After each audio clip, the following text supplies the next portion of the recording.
ઓમ નારાયણ. કેમ છો બધા? મજામાં? આ છે મારા ગુરુજીનો આશ્રમ. શ્રાવણ માસ નિમિત્તે અમારા આશ્રમ પર રુદ્રાભિષેક ચાલે છે.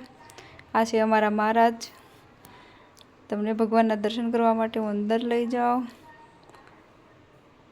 બધા બૈરાઓ ભજન કરે છે.